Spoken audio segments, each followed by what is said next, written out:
बहुत बहुत स्वागत है आप सभी का आपके अपने YouTube चैनल एसपीएसडी पॉइंट पर। मैं सोनू आप सभी दोस्तों का हार्दिक स्वागत करता हूं।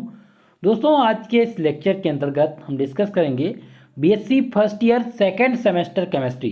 दोस्तों आपके सेकेंड सेमेस्टर में जो केमिस्ट्री है उसका नाम है bio organic and medicinal chemistry. Bio organic and medicinal chemistry में हमने आपकी पहली यूनिट केमिस्ट्री आप कार्बोहाइड्रेट डिस्कस कर दिया था। पहली यूनिट में हमने कुछ महत्वपूर्ण टॉपिक का डिस्कशन किया था जो आपके एग्ज़ाम में इस बार पूछे जाने हैं।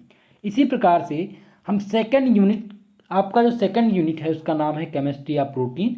तो केमिस्ट्री ऑफ प्रोटीन में केवल उन्हीं टॉपिक का डिस्कशन करने का मैं प्रयास करूंगा जो आपके एग्ज़ाम में आने हैं। ये क्लास ऑब्जेक्टिव और रिटन दोनों पैटर्न के छात्र छात्राओं के लिए बहुत ज़्यादा महत्वपूर्ण है, क्योंकि एमिनो एसिड और प्रोटीन से संबंधित प्रश्न आपके एग्जाम में ऑब्जेक्टिव और रिटन पैटर्न पर बनते हैं। दोस्तों आप लोग को मैं बताना चाहता हूं कि आप लोग का कमेंट आ रहा है और काफ़ी लोग मुझसे नाराज़ भी हैं कि सर आपने जो मॉडल पेपर दिया है उसका सलूशन प्रोवाइड नहीं कराया। तो मेरे प्यारे छात्र छात्राओं, आप लोग को बताया था कि हेल्थ इश्यू के कारण ये सारी दिक्कतें आ रही थी। अब आपको ऐसी दिक्कत का सामना नहीं करना पड़ेगा। मैं आपका रिटन पैटर्न के मोड में और ऑब्जेक्टिव पैटर्न के मोड में मॉडल सॉल्व पेपर तैयार करने में जुटा हुआ हूं। जल्द ही आपको टेलीग्राम चैनल और व्हाट्सएप ग्रुप पर आपका सलूशन मिल जाएगा। साथ ही साथ एक मॉडल सॉल्व पेपर की कंप्लीट क्लास होगी, मैराथन क्लास होगी, जहां पर आप कंप्लीट क्वेश्चन पेपर को सॉल्व कर पाएंगे और आपको कंप्लीट पेपर का सॉल्यूशन भी मिल जाएगा। चलिए दोस्तों क्लास को स्टार्ट करते हैं। आप सभी लोग से निवेदन है कि जब आप जुड़े हैं तो प्लीज़ सबसे पहले तो आप वीडियो को लाइक कर दीजिए और जितने भी छात्र छात्राएँ हमारे साथ पहली बार जुड़ रहे हों उस चैनल को जरूर सब्सक्राइब कर लेंगे। चलिए दोस्तों क्लास को स्टार्ट करते हैं। तो आज हम केमिस्ट्री ऑफ प्रोटीन में जो हमारा टॉपिक है वो है एमिनो एसिड। तो एमिनो एसिड में हम पढ़ने के वाले हैं। सबसे पहले मैं वो आपको बता देता हूँ। एमिनो एसिड में सबसे पढ़ेंगे हम कि एमिनो एसिड क्या होते हैं, इनका फॉर्मूला किस प्रकार से है। उसके बाद हम पढ़ेंगे जो सेकंड है प्रॉपर्टीज, पढ़ेंगे एमिनो एसिड की प्रॉपर्टीज़ के बारे में। तीसरा हम डिस्कस करेंगे इसका क्लासिफिकेशन किस प्रकार से है। और जो चौथा मेन टॉपिक है आपका वो है इनके प्रिपरेशन मेथड किस प्रकार से हैं। चलिए हम डिस्कस करते हैं एमिनो एसिड। अमीनो एसिड ऐसे ऑर्गेनिक कंपाउंड होते हैं जो एक NH2 और एक कार्बोक्सिलिक समूह को कंटेन करते हैं। उनको क्या कहा जाता है? उन्हीं को एमिनो एसिड कहा जाता है। यानी organic compound containing at least one amino NH2 group and least one carboxylic group are called amino acid. ऐसे ऑर्गेनिक कंपाउंड जो एक एमिनो ग्रुप और एक कार्बोक्सिलिक समूह को कंटेन करते हैं उनको क्या कहा जाता है? उनको एमिनो एसिड कहा जाता है। They are there for both base and acid at the same time. ये कभी कभी एक ही समय में एक ही साथ बेस और एसिड दोनों के फॉर्म में बिहेव करते हैं। They may be derived from the carboxylic acid by the replacement of one or more hydrogen atom of the alkyl group by amino group. दोस्तों एमिनो एसिड का फॉर्मेशन तब होता है जब एक एल्किल समूह में हाइड्रोजन परमाणुओं का NH2 द्वारा प्रतिस्थापन होता है, तब क्या प्राप्त होता है? तब एमिनो एसिड प्राप्त होता है। अब यहाँ पर एल्किल ग्रुप क्या है? एल्किल ग्रुप जैसे C2H4, C5H4 या C2H5, ये क्या है? ये एक प्रकार के ये एल्किल ग्रुप के अंतर आते हैं। कभी कभी आप देखेंगे RX लिखा होता है, तो ये RX क्या है? R जो है एल्किल समूह और X क्या है? ये हैलोजन ग्रुप है। ठीक है, तो इसका शॉर्ट फॉर्म लिखा जाता है। तो जब भी यहाँ पर बात हो रही थी एमिनो एसिड के फॉर्मेशन की, तो जब एल्किल समूह में हाइड्रोजन अणुओं का किसके साथ NH2 द्वारा प्रतिस्थापन किया जाता है तब हमें क्या प्राप्त होता है? एमिनो अम्ल प्राप्त होता है। अब इसका जनरल फार्मूला क्या होता है? तो अगर बात करें एमिनो एसिड के जनरल फार्मूले की तो होता है NH2 CH2 COOH। ये होता है इसका जनरल फार्मूला। तो इसका फॉर्मेशन कैसे होता है? एस्टिक अम्ल का किसके साथ रिएक्शन करा देते हैं हम? NH2 के साथ इसका रिएक्शन करा देते हैं। तो जब एस्टिक अम्ल का NH2 के साथ रिएक्शन कराते हैं तो हमें क्या प्राप्त हो जाता है? हमें एमिनो एस्टिक अम्ल प्राप्त हो जाता है। इसे क्या कहते हैं? एमिनो एस्टिक अम्ल कहते हैं। और यहाँ पर आप देखेंगे कि अल्फा आइटम और यहाँ पर एमिनो ग्रुप और कार्बोक्सिलिक ग्रुप ये तीनों जुड़े हुए हैं। ठीक है, तो यहाँ पर आर जो ये एल्किल समूह है और ये COOH ये कार्बोक्सिलिक समूह और यहाँ पर एक एमिनो ग्रुप जुड़ा हुआ है, इसी को क्या कहते हैं, एमिनो एसिड कहा जाता है। अब इनका क्लासिफिकेशन देखते हैं कि कितने भागों में इन्हें बांटा जा सकता है, कितने नामों से इन्हें प्रदर्शित किया जा सकता है। तो इन्हें अल्फ़ा, बीटा और गामा एमिनो एसिड, 3 प्रकार के एमिनो एसिड होते हैं, अल्फ़ा, गामा और अल्फ़ा, बीटा और गामा एमिनो एसिड। अब ये alpha, beta, gamma amino acid का फार्मूला क्या होता है, इनका नाम क्या होगा, इसके बारे में बात करते हैं। तो क्लासिफाइड यानी कि amino acid as the classified alpha, beta and gamma amino acid, carboxylic समूह के सापेक्ष में एमिनो समूह की स्थिति के अनुसार इन्हें अल्फ़ा, बीटा और गामा इत्यादि अम्लों में वर्गीकृत किया गया। किसके, कार्बोक्सिलिक समूह के सापेक्ष में जो एमिनो ग्रुप है, NH2 ग्रुप है, इनकी स्थिति के अनुसार इन्हें किसमें, अल्फ़ा, बीटा और गामा के रूप में बांटा गया है। अब हम बात करते हैं कि अल्फ़ा एमिनो एसिड क्या होते हैं। तो अल्फ़ा एमिनो एसिड जो होता है उसका जो फार्मूला होता है दोस्तों, वो होता है NH2CH2COOH। ये क्या है, ये अल्फ़ा एमिनो एसिड है, ये क्या है, अल्फ़ा एमिनो एसिड। अब बात करें अल्फ़ा और बीटा की, ठीक है, बीटा और अल्फ़ा की, तो इसमें क्या हो जाएगा, इसमें आपको क्या करना है कि CH2 के 2 ग्रुप कंटेन कर देने हैं। CH2 2 ग्रुप हो जाएगा, यानी NH2 हो जाएगा, CH2 हो जाएगा, CH2 और COOH। इसमें एक अल्फ़ा और एक बीटा 2 एमिनो एसिड कंटेन हैं, ठीक है। अगर बात करें यहाँ पर अल्फ़ा और बीटा गामा की, तो यहाँ पर गामा क्या हो जाएगा, यहाँ पर हो जाएगा NH2 CH2 CH2 और CH2COOH, ठीक है। इन्हें कहा जाता है गामा एमिनो ब्यूटानिक एसिड, ठीक है। और इसका अगर हम IUPAC नाम लिखेंगे तो ये क्या हो जाएगा, 4 एमिनो ब्यूटोनिक एसिड हो जाएगा, ठीक है। तो ये हो गए आपके 3 प्रकार के, आपके जो क्लासिफाइड किए गए थे NH2 के आधार पर अल्फ़ा, बीटा और गामा में। अब हम देखते हैं इनका क्लासिफिकेशन कि इनको वर्गीकृत कितने भाग में किया गया है। तो आप हेडिंग डाल देंगे classified by of amino acid. तो एमिनो एसिड में बी क्लासिफाइड इनटू 2 टाइप्स। देखो एमिनो एसिड को 2 प्रकार से विभाजित किया गया है। एमिनो अम्ल का वर्गीकरण, अल्फ़ा एमिनो अम्ल का वर्गीकरण कितने प्रकार से किया गया है दोस्तों, 2 प्रकार से किया गया है। अब प्रथम प्रकार टाइप फर्स्ट की बात करते हैं कि टाइप फर्स्ट में कितने प्रकार में किया गया है। तो depending upon the relative number of amino and carboxylic group in the molecule, amino acid are classified in the 3 types.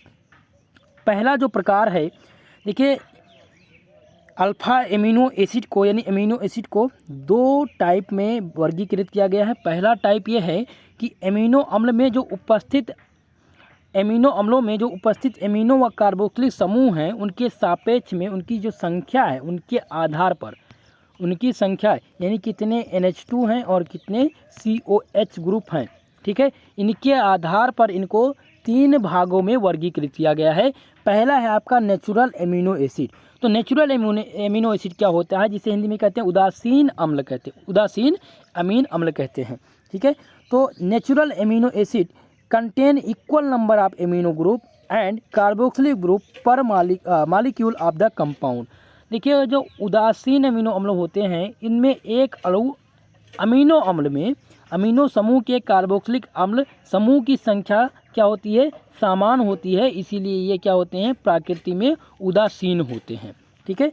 तो अब दूसरा क्या है, दूसरा है एसिडिक एमिनो एसिड यानी अम्लीय एमिनो एसिड, और तीसरा क्या है, बेसिस एमिनो एसिड। तो अगर हम इनके पहले टाइप की बात करें, तो पहले टाइप में इनको 3 भाग में वर्गीकृत किया गया है। किसमें, पहला है आपका नेचुरल एमिनो एसिड, दूसरा है एसिडिक एमिनो एसिड और तीसरा है बेसिक एमिनो एसिड। तो हमने नेचुरल एमिनो एसिड में देखा कि इनमें एक अणु एमिनो अम्ल में अमीनो समूह यानी NH2 समूह व कार्बोक्सिलिक समूह की संख्या जो रहेगी वो समान रहेगी, इसीलिए क्या होते हैं, ये उदासीन होते हैं। अगर बात करें यहाँ पर दूसरा जो टाइप है एसिडिक एमिनो एसिड की, तो where acidic amino acid contain more number of carboxylic group than amino acid। Acidic amino acid में क्या होता है कि इनमें एक एमिनो अम्ल तो होता ही है, लेकिन जो कार्बोक्सिलिक समूह है उनकी संख्या अधिक हो सकती है, किसके सापेक्ष, NH2 के सापेक्ष में, इसीलिए ये क्या होते हैं, अम्लीय होते हैं।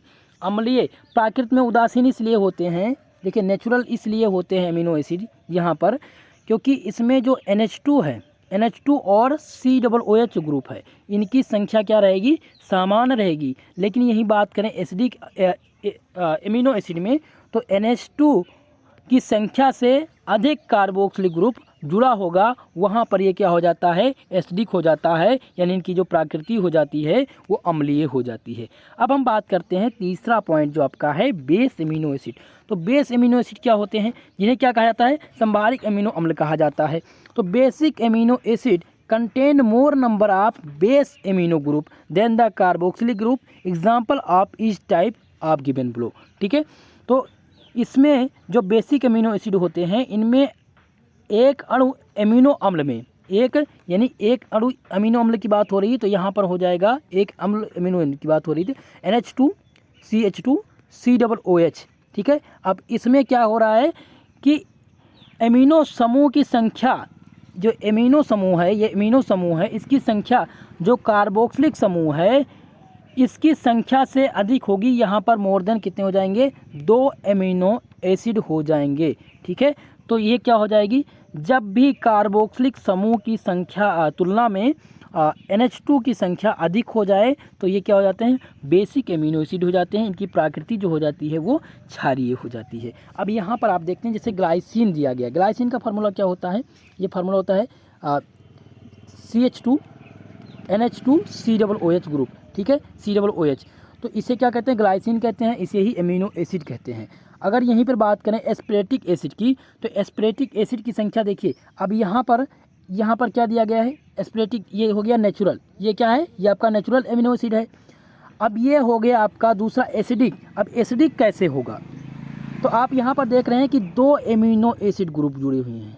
क्या है, यहाँ पर HOOC दिया गया है यानी कि COOH ग्रुप, और यहाँ पर एक यानी कि 2 CH ग्रुप है। यहाँ पर 2 कार्बोक्सिलिक समूह हैं, बल्कि यहाँ पर जो आपका एमिनो ग्रुप है उसकी संख्या कितनी है, 1 है। इसीलिए इसे क्या कहा गया, इसीलिए इसकी जो प्रकृति होगी क्या होगी, एसिडिक होगी। अब यहाँ पर हम बात करते हैं कि बेसिक एमिनो एसिड किस प्रकार से होगा। तो बेसिक एमिनो एसिड में देखेंगे कि यहाँ पर दिया गया है H2NC single bond CH2 single bond CH2 single bond CH, और यहाँ पर दिया गया COOH। अब यहाँ पर आप देख रहे हैं कि जो NH2 एमिनो ग्रुप की संख्या कितनी हो रही है, यहाँ पर 2 हो रही है, लेकिन यहाँ कार्बोक्सिलिक समूह की संख्या कितनी है, 1 है। इसीलिए जो इसकी प्रकृति हो जाती है वो बेसिक एमिनो एसिड की हो जाती है। तो मुझे आशा है कि आप एसिड, नेचुरल एसिड और बेस एमिनो एसिड तीनों में डिफरेंस क्या है वो आप समझ गए होंगे। अब हम इसके द्वितीय प्रकार की बात करते हैं कि इनको द्वितीय प्रकार में किस प्रकार से वर्गीकृत किया गया है।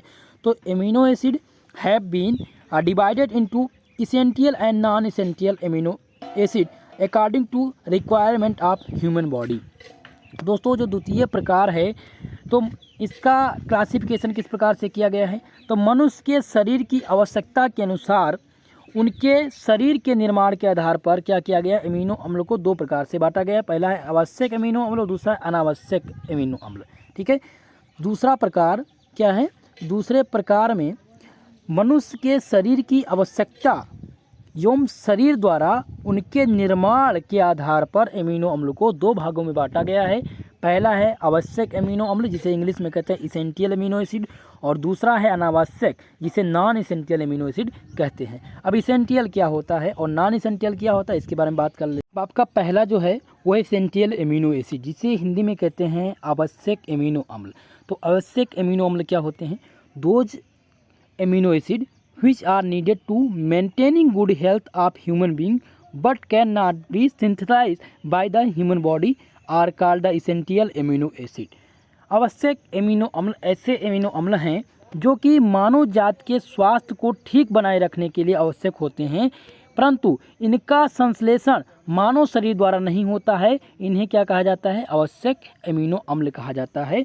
Those amino acid are supplied to the body through the diet.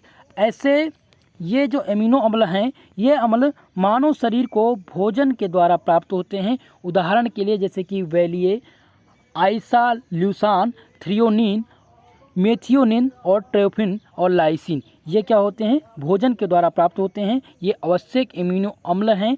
आवश्यक एमिनो अम्ल का जो संश्लेषण होता है वो मानव शरीर की बॉडी में नहीं होता है। ठीक है, ऐसे जो एमिनो अम्ल होते हैं, आवश्यक अमीनो अम्ल होते हैं, इनका संश्लेषण जो होता है वो मानव शरीर द्वारा नहीं होता है। ये मानव शरीर को भोजन के द्वारा प्राप्त होते हैं। ठीक है, अब हम बात करते हैं दूसरा जो है आपका नॉन इसेंशियल अमीनो एसिड, जिन्हें कहा जाता है अनावश्यक अमीनो अम्ल। तो अनावश्यक अमीनो अम्ल क्या होते हैं? Some amino acid required for human growth can be synthesis by the other compound by the tissue of the body and are called non essential amino acid.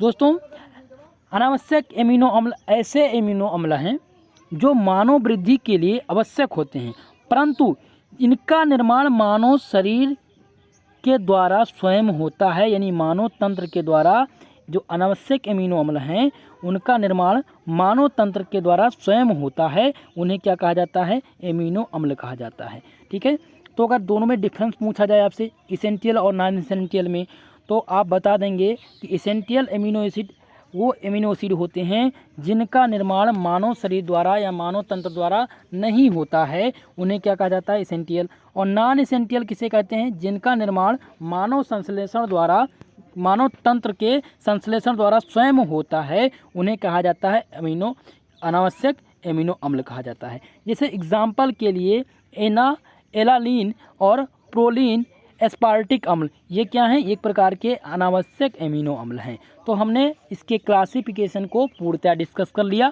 अब हम डिस्कस करेंगे preparation method, general method of preparation of alpha amino acid. दोस्तों, ये class objective और written दोनों pattern के लिए छात्र छात्राओं के लिए बहुत ज़्यादा महत्वपूर्ण है। तो आप सभी लोग क्लास को पूरा तैयार करिएगा। इसका पीडीएफ आपको टेलीग्राम चैनल पर दे दिया जाएगा और मैं हैंड रिटन नोट्स प्रिपेयर करा रहा हूँ, जल्द ही जल्द आपको प्राप्त हो जाएगा। ठीक है, तो हम प्रिपरेशन मेथड देखते हैं। हेडिंग डाल देंगे आप, preparation of alpha amino acid, Hindi में लिखेंगे अमीनो अम्ल के बनने की सामान्य विधियाँ। ठीक है, तो किस प्रकार से बनाते हैं? तो हम रिडक्शन कराते हैं अल्फा कीटो एसिड किसकी उपस्थिति में? NH3 की उपस्थिति में। इसे हम कूप सिंथेसिस भी कहते हैं। जो रिडक्शन होता है अल्फा कीटो एसिड का, जो सिंथेसिस होता है किसके द्वारा होता है? NH3 की प्रेजेंस में इसका जो रिडक्शन होता है इसी को कूप सिंथेसिस भी कहते हैं। कभी कभी कूप सिंथेसिस पर संक्षिप्त टिप्पणी लिखने के लिए आता है, तो कूप सिंथेसिस से आप परिचित रहिएगा। ठीक है, तो the reaction is also known as coop synthesis. जो ये रिएक्शन है इसे कूप सिंथेसिस भी कहते हैं। It is the concentrated out of the passing H2 gas in the presence of catalyst of PD। दोस्तों, अमोनिया की उपस्थिति में अल्फा कीटो अम्ल का H2 और PD द्वारा अपचयित कराने पर अल्फा अमीनो अम्ल प्राप्त होते हैं। यह अभिक्रिया कूप अभिक्रिया भी कहलाती है। तो यहाँ पर आप देखेंगे कि यहाँ पर किसके साथ इसका रिएक्शन हो रहा है? यहाँ पर दिया गया है, क्या दिया गया है? प्यूरुबिक एसिड। तो इसका जो फार्मूला होता है दोस्तों वो होता है CH3C single bond O COOH, और किसके साथ? अमोनिया के साथ इसका रिएक्शन करा देंगे तो हमें क्या प्राप्त हो जाएगा? CH3C डबल बॉन्ड NH और CH2। ठीक है, फिर इसका हम क्या कराएंगे? रिडक्शन कराएंगे। तो हम रिडक्शन जब कराएंगे तब हमें प्राप्त हो जाएगा अल्फा एमिनो प्रोपोनिक एसिड प्राप्त हो जाएगा, जिसका फार्मूला क्या होता है दोस्तों? इसका फार्मूला होता है CH2 माफ करिएगा NH2 CH2 और COOH। ठीक है, लेकिन यहाँ पर प्रोपोनिक लगा हुआ है तो यहाँ पर हो जाएगा, इसका जो फार्मूला निकल के आएगा हो जाएगा NH2 CH3 CHCOOH। ठीक है, इसे अल्फा प्रोपोनिक एसिड कहते हैं। ठीक है, इसी प्रकार से इसका निर्माण करते हैं। अब अगला जो है वो है दोस्तों स्टेकर सिंथेसिस। स्टिकर सिंथेसिस जो होता है वो बहुत ज़्यादा महत्वपूर्ण है। ये आपके एग्ज़ाम में आपसे पूछ लिया जाता है। अब इसमें होता क्या है कि एल्डिहाइड और कीटोनिक ग्रुप के ट्रीटमेंट के साथ किसकी उपस्थिति में? HCN के साथ इसका रिएक्शन कराएंगे, तब हमें क्या प्राप्त हो जाएगा? हमें अल्फा एमिनो एसिड प्राप्त होगा। ठीक है, तो आप हेडिंग डाल देंगे स्टिकर सिंथेसिस। स्टिकर सिंथेसिस में आप लिखेंगे क्या?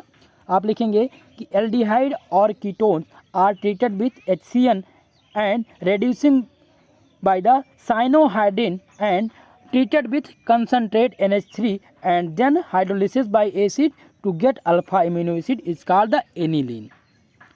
ठीक है, स्टिकर संश्लेषण में जो स्टिकर संश्लेषण होता है इन विधि में एल्डिहाइड व कीटोन पहले क्या करते हैं?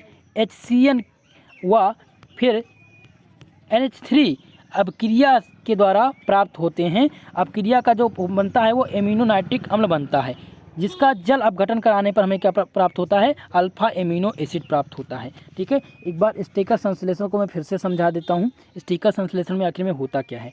स्टिकर संश्लेषण में एल्डिहाइड ग्रुप और कीटोन को पहले हम क्या कराते हैं, HCN के साथ हाइड्रोजन साइनाइड और उसके बाद में NH3 अपक्रिया करके एमिनो नाइट्राइल बनाते हैं, जिसका एमिनो नाइट्राइल का क्या कराते हैं, जल अपघटन करा देते हैं। जल अपघटन H2O के साथ इसका क्या हो जाएगा, जल अपघटन करा देंगे तो हमें क्या प्राप्त हो जाएगा, अल्फा एमिनो अम्ल प्राप्त हो जाएगा। ठीक है, अब यहाँ पर देखिए, ये यहाँ पर एल्डिहाइड व कीटोनिक ग्रुप दिया गया है। इसका रिएक्शन सबसे पहले किसके साथ होगा, HCN के साथ होगा। तो हमें क्या प्राप्त हो जाएगा, हमें प्राप्त हो जाएगा दोस्तों नाइट्राइल प्राप्त हो जाएगा, एमिनो नाइट्राइल प्राप्त हो जाएगा। एमिनो नाइट्राइल में क्या होता है, 2 एल्किल ग्रुप जुड़े रहेंगे, C और NH2 और CN जुड़ा होगा। ठीक है, अब उसके बाद क्या कराएंगे, इसका जल अपघटन करा देंगे। तो जल अपघटन जब कराएंगे तो हमें क्या प्राप्त हो जाएगा, जल अपघटन कराने पर H2O के साथ इसका क्या करा देंगे, रिएक्शन करा देंगे। तो हमें क्या प्राप्त हो जाएगा दोस्तों, अल्फा एमिनो एसिड प्राप्त हो जाएगा। ठीक है, इतनी बात समझ में आ गई। आप प्रिपरेशन मेथड को हमने डिस्कस कर लिया। अब हम डिस्कस करते हैं कि general properties of amino acid.